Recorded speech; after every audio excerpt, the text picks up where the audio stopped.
خود کی supreme court نے اس کو اناؤنس کیا ہے, تو انہوں نے ایک ہمارے لیے بڑا سا اس کے اوپر توجہ دے رہے ہیں. تو کلبھوشن یادو وہ بندہ ہے جو کہ بلوچستان میں اس نے آپریشنز کرائے ہیں. میرے والد کی شہادت میں اس کا اور اس کے نیٹ ورک کا ہاتھ تھا. پھر میں کس کو پکڑوں؟ کیا میں چیف جسٹس آف پاکستان کو پکڑوں؟ کیا میں سپریم کورٹ آف پاکستان کو پکڑوں؟ میں کس کو پکڑوں؟ ہم اپنے شہداء کے لیے کس کی طرف جائیں؟ ایک اور بات میں واضح کرنا چاہتا ہوں کہ جیسے آپ سب کو پتہ ہے کہ پاکستان کی لا اینڈ آرڈر کی سچویشنز ہیں.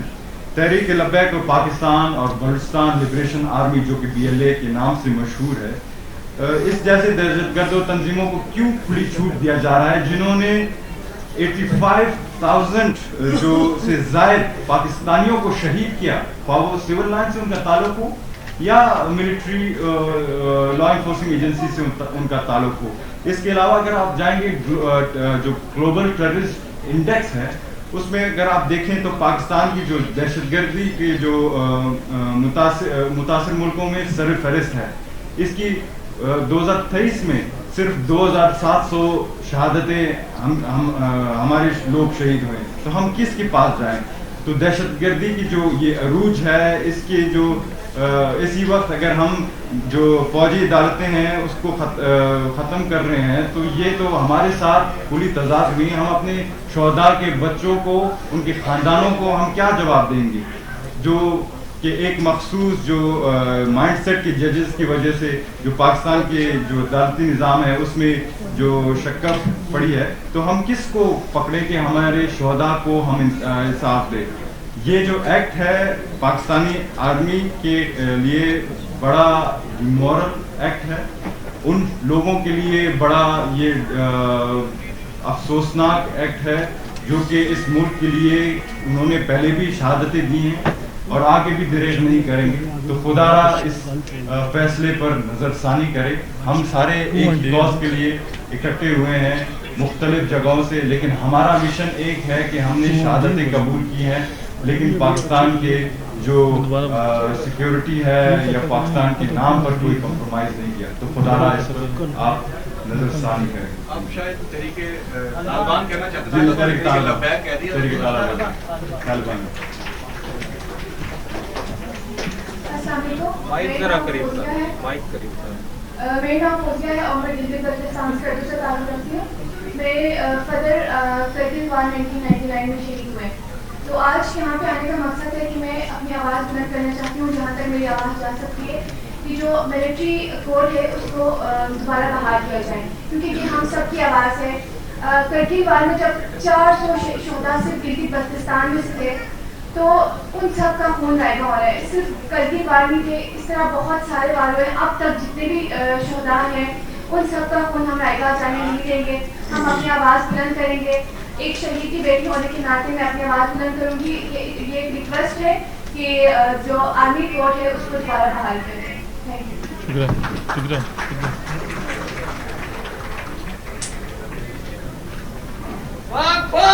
زندہ باد, زندہ باد, زندہ باد. السلام علیکم. myself Muhammad Jamshed from university mechatronics engineering. میرے والد صاحب عبدالقیوم شہید پاکستان ایئر فورس سے تھے جو کہ 2013 میں شہید ہوئے.